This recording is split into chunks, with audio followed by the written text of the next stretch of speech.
So in this video, I want to talk about yield curve inversion, a warning sign for stock market downturn.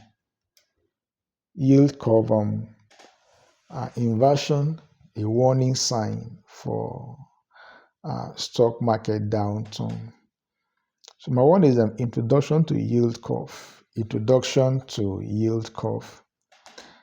Yield curve actually, in a given graph shows interest rates across different maturities of government bonds. Yield curve indicates interest rates, uh, interest rates across different maturities of government bonds. And so you have normal curve, that's a long-term rate, or are higher than short-term rates due to higher risk and time value. So in a normal curve, you discover that long-term rates are higher than short-term rates due to higher risk and time value. Number two is what is yield curve inversion? What is yield curve inversion? It occurs when short-term interest rates exceeds long-term rates. When short-term interest rates exceeds long-term interest rates. So it indicates market expectations of slower economic growth or recession. Whenever you discover that short-term rate exceeds long-term interest rate, it's an indication that there's a likelihood of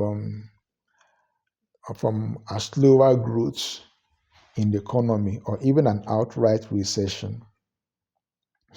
Number three, historical context and relevance. Historical context and relevance. So in this case, you may need to highlight past instances or past examples.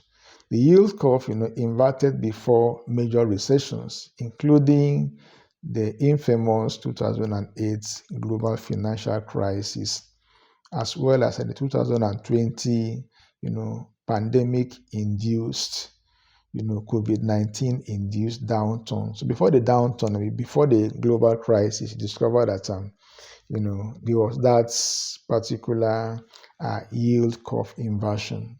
So once there's a yield curve inversion, once short-term interest rate exceeds long-term rates, then there's a likelihood that the economy may go into a recession.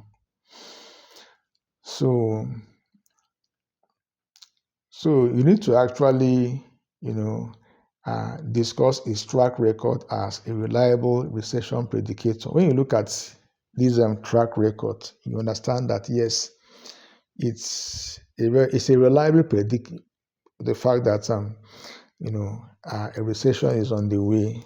It's a reliable predictor that a recession is about to take place. Number four, why does the yield curve? Why does the yield curve inverts? What brings about yield curve inversion? Usually, it might be as a result of central bank actions. Central bank actions. So rising short-term rates due to monetary tightening, the central bank may decide to raise short-term rates so as to be able to tighten, monetary policy. Not only that, you may also consider investor behavior, increased demand for long-term bonds, lowering their yield, as investors, seek safer. They seek a safer investment, they seek safety and meet uncertainty. When investors start dumping equities and they are flocking into equity into bonds, it indicates that there's uncertainty ahead. Please like this video and subscribe to this channel if you've not done. Number five is impact on stock markets. Impact on stock markets. So usually when you consider short-term volatility, initial uncertainty often leads to market fluctuation. Whenever there's uncertainty, you discover that the market will fluctuate at a level higher than higher than normal. The market fluctuates actually when it at a point where it is considered abnormal. That means that there's uncertainty. Then there's a sector-specific impacts. Sector-specific impacts. So financials, especially banks, suffer due to reduced profit margin on loans. When the central bank cuts interest rates, the bank may no longer realize what they usually realize on loan. There will be a decline, even in profit, as a result of decline on interest rates obtainable on loans. So there's this long-term declines. So recessionary environment typically result in reduced corporate earnings, and this will certainly lower stock market valuations. Whenever there's a decline in earnings, there's always a decline in stock prices, because stock prices are essentially tied to company profitability and earnings. Number 6 is signals for investors.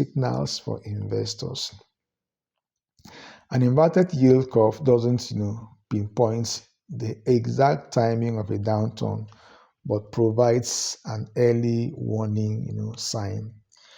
It won't tell you precisely when it will happen, but it gives you an idea of what will happen in the future, that in the future there will be a decline in the economy. And so paired with other indicators like declining GDP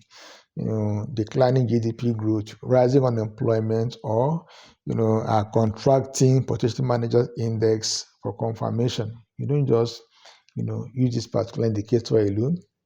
You also bring in GDP growth, you bring in unemployment rate, you may equally consider inflation, and as well as you also involve purchasing managers index. So this will give a clear idea of what will happen to the economy in the future, which as well will predict occurrences in the stock market in the future.